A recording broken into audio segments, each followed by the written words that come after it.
what is up, everybody? Welcome inside the Guilty as Charged podcast. My name is Steven. I am the host, as always.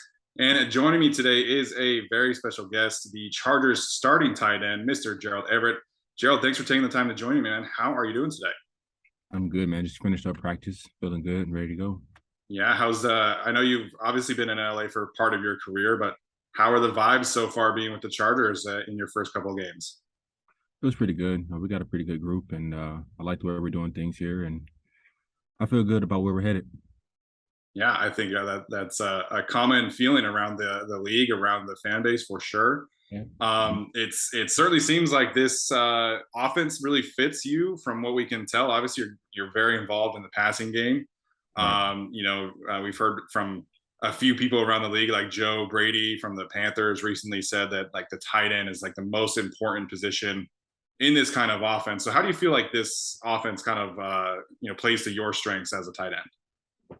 We're just being able to change up any type of dynamic or any kind of tendency that we've had in the past, and really just try to mix up a lot of things that we do offensively, of course, and just stay unpredictable, for opposing defenses week in and week out.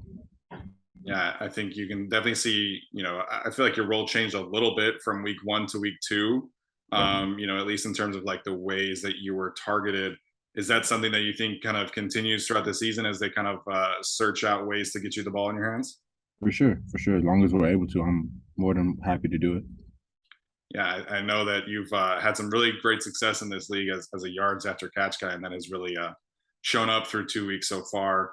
How's it been working with Justin and the rest of the quarterbacks? Obviously, you played with Jared for a little bit with the Rams, played with Russ last year in Seattle. What's that adjustment been like?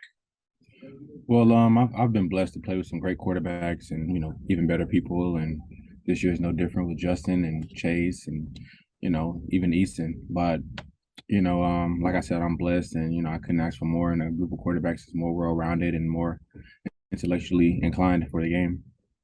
Is this offense more like, I don't want to say stressful, but does it challenge you more mentally than offenses in the past, or is it kind of same old for you? I would say it has a similar foundation of the options I've been a part of, but terminology is different wherever you go, more times than not, and that's really just the biggest learning curve. So for me, when I came over, it was really just learning how they spoke in their language and how the players would sound and the different snap counts and cadences, and that was pretty much it, though. Gotcha. Obviously, you have worked with Brandon Staley in the past. I know he coached defense for the Rams in 2020. How have you seen him kind of grow as a coach, being a player who kind of went away from him for a year and come back, and now he's the head coach of your team? What's that been like as you've kind of been a witness to his progression in the league? Well, yeah, our time with the Rams was pretty brief, but I saw him from afar. All the success he had with defense over there, and yeah, I left for Seattle for a year, and watched from afar from the Rams and the Chargers and different coaches and players that I played with in LA, and to see him in this role now is very instrumental, and I feel like he's doing a great job, and I have all the confidence in him. Yeah, that's I think it's so cool the way that you got a bunch of former Rams teammates in the building with you. Obviously, a lot of them defensive guys, but I think that's been a clear thing for him. I want to get your thoughts really quickly just on kind of the Jaguars week. Obviously, you guys coming off of a very intense Thursday night game, previously before that, playing the Raiders. What's been kind of the focus or the mentality this week as you prepare for the Jacksonville Jaguars? We just wanted to take it to them, dominate from snap in and snap out from the beginning of the game all the way to the entire duration. And, we don't want to let them control the game and the tempo. We want to play our game, and, we want to walk out of there with a victory. Yeah, absolutely. Obviously, we hope for that as well. I know this, you've been, kind of blocking at a more frequent level. I feel like you've always been a very capable blocker, but Donald Parham did a lot of that last year for this team.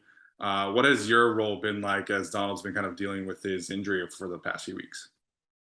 Whatever is needed. I want to be a complete tight end and complete player, teammate, and just be well-rounded. Don't want to be one-dimensional, just be in on passing downs or, just be looked at as a receiving tight end, which a lot of them are. But Yeah, just want to pick up the slack and just let that add to the elements of my game and just become a better player rather than just being the tight end. I want to be able to move the chains and deliver key blocks.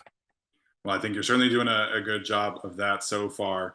We'll get you out of here just with a couple more questions. I want to be, sensitive of your time here. Appreciate you again hopping on. Um, what's the communication been like with the offensive line? Because I'm curious here to get your thoughts because obviously Corey Lindsay goes down, Will Clapp comes in. Corey's doubtful for Sunday officially. What does Corey bring to your guys' offense, and how much faith do you have in Will Clapp to kind of step in and play effectively this week? Well, Corey's been a proven veteran for a long time in this league, and he's played at a high level. And even with Will Clapp, we all have a relationship with both of those guys, and we talk and we make sure we go through our keys and our calls and our assignments and make sure we're on the same page. So, regardless of whichever one rolls, we're gonna be great and we're gonna dominate and we're gonna be as best as we can be. But I can't say enough about those two guys. I'm not in a room with them, but I can definitely just look at them and tell how they work and their work ethics and what they want to deliver to our offense. There we go. I think that's some great insight for sure.